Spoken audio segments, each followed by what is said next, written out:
This is pre-AP, pre-calculus, free response practice number 44. You can use a calculator for this. Yippee. Consider the trig identity to answer the following questions. Part A. Explain why theta equals pi over 4 would not be an appropriate value to use in order to numerically validate that the given equation is an identity. Show the work that validates your reasoning. So we are supposed to take cotangent of theta and replace it theta with pi over 4. Do that at every instance.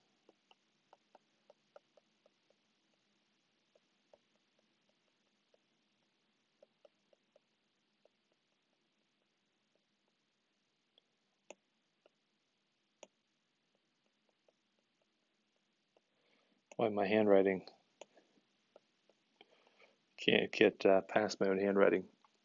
So here's what happens. Cotangent of pi over 4, I think you recall that pi over 4 is in quadrant 1. It's a 45-degree angle. That makes both of the legs the same length, whether it be 1 or whether it be square root of 2 over 2, either way. So cotangent of pi over 4 is 1 over 1, which is 1. Cotangent of pi over 4 is 1 once again. On the right side, we got 1 plus tangent of pi over 4. Tangent of pi over 4 is y over x, so that's 1 over 1, which is 1. Same on the bottom. This reduces to 2 over 0 divided by 2 over 0. So what does this show? This showing here is showing that these are both going to be undefined. Since those are both undefined, then that is good reason for us to say that using pi over 4 is a terrible angle to use to show that these two are equal to each other. So let me write that down.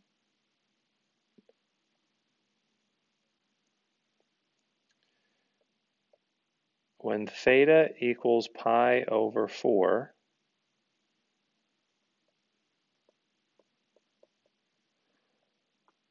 both sides of the equation are undefined.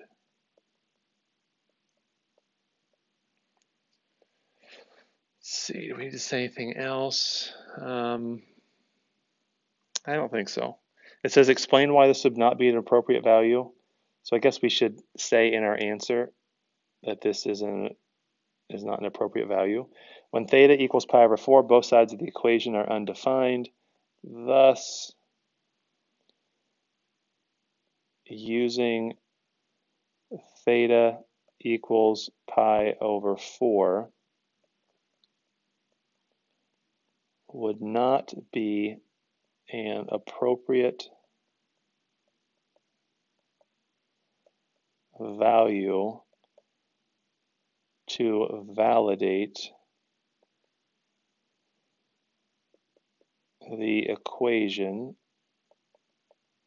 is an identity.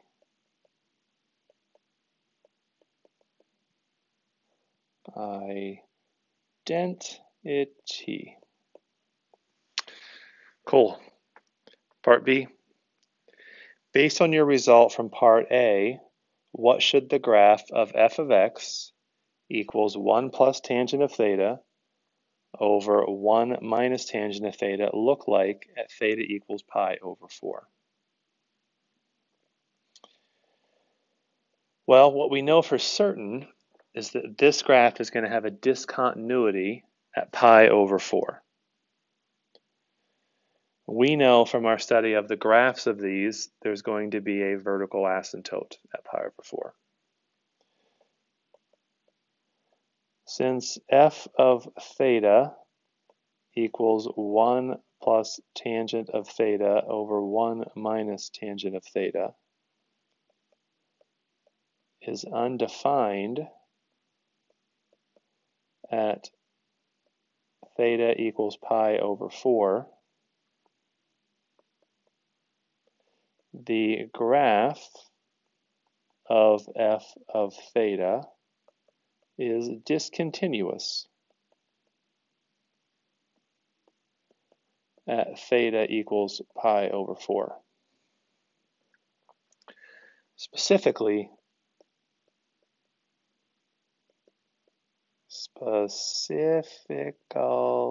specifically, I'm hard at spelling, f of theta has a vertical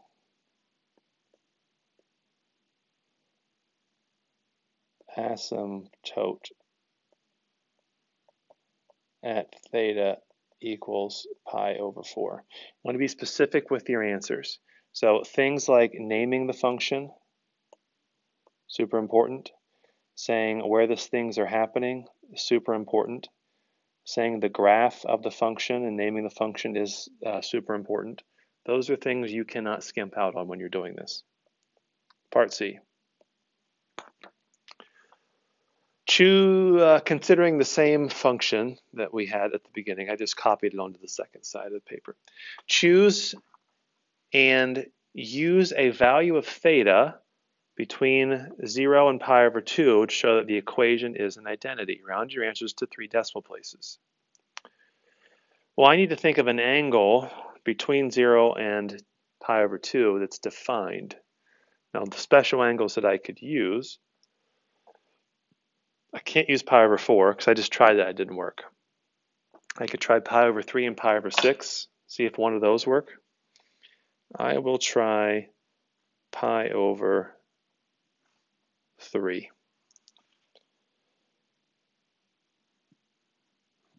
So let's assume that we're going to use theta as pi over 3. See if good things happen. If they don't, then I better choose another angle. So that's going to be cotangent of pi over 3 plus 1 over cotangent of pi over 3 minus 1. It's supposed to equal 1 plus tangent of pi over 3 over 1 minus tangent of pi over 3. Quick review, pi over 3 is in quadrant 1.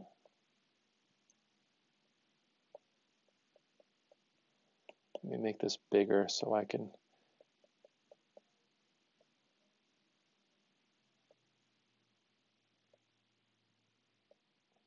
means this angle is pi over 6.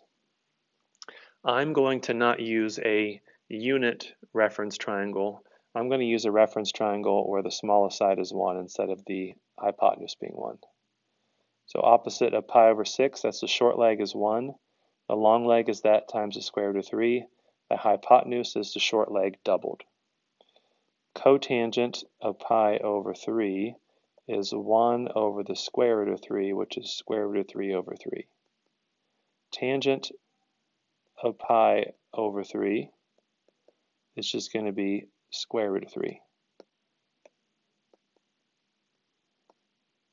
I'm going to substitute those things in. So cotangent of pi over 3 is square root of 3 over 3. I'm going to change 1 to 3 over 3 to get common denominators. Down here we got square root of 3 over 3 minus 3 over 3. On the right side we got tangent is square root of 3, and we got tangent is square root of 3. Let's see, what can we do now? If we were to, you know what, in second thought, we wouldn't have to do any of this work because we're allowed using a calculator. All that being said, let's just continue. It's going to be square root of 3 plus 3 over 3 and square root of 3 minus 3 over 3. Running out of space quickly.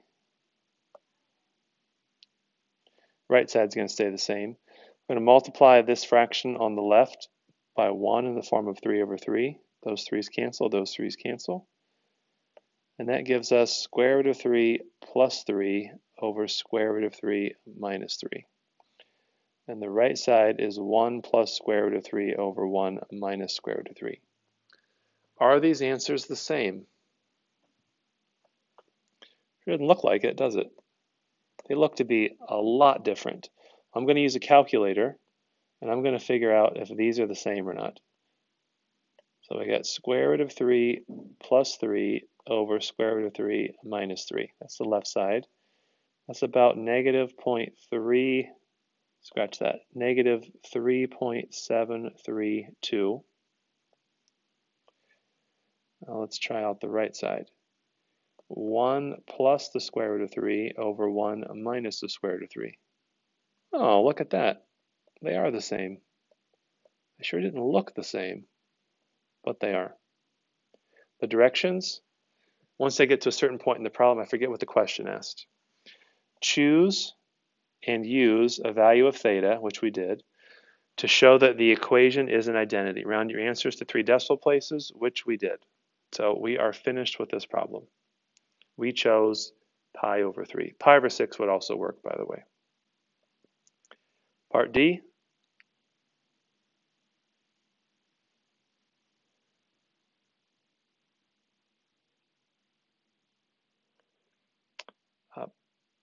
Part D for this, analytically show that the equation is an identity.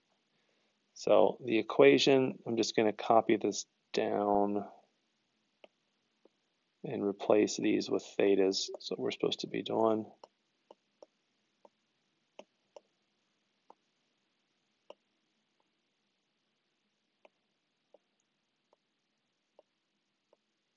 Show this is an identity.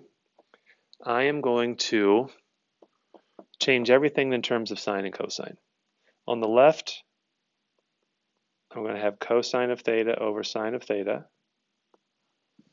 I'm going to change the 1 to have a common denominator of sine of theta over sine of theta. My denominator, I'm going to make it cosine of theta over sine of theta. And that's going to be subtracting from that 1, which I'm going to write as sine of theta over sine of theta. I'm going to leave the right alone for now. Maybe we can get away with not doing anything with it. Getting common denominators, I can now subtract.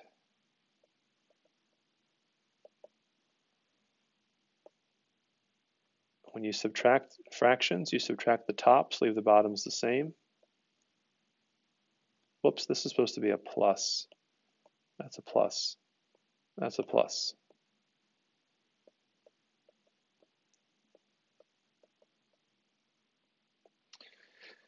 Now to simplify this complex fraction, I'm going to multiply by 1 in the form of sine of theta over sine of theta. If I do that, the sine of thetas cancel, and that gives me this.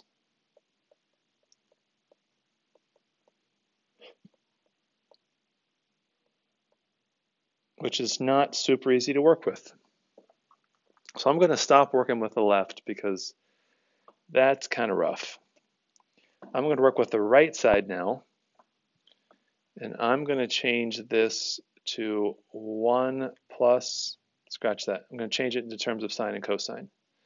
So I have sine of theta, nope, I have cosine of theta over cosine of theta plus sine of theta over cosine of theta, so I get common denominators, and cosine of theta over cosine of theta minus sine of theta over cosine of theta. That's going to give me a fraction of cosine of theta plus sine of theta over cosine of theta divided by cosine of theta minus sine of theta over cosine of theta. Complex fraction, I'm going to multiply it by 1 in the form of cosine over cosine theta. Cosines cancel.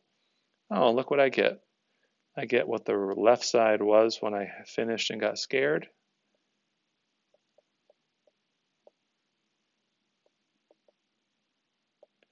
Which means we have proven what we were supposed to prove.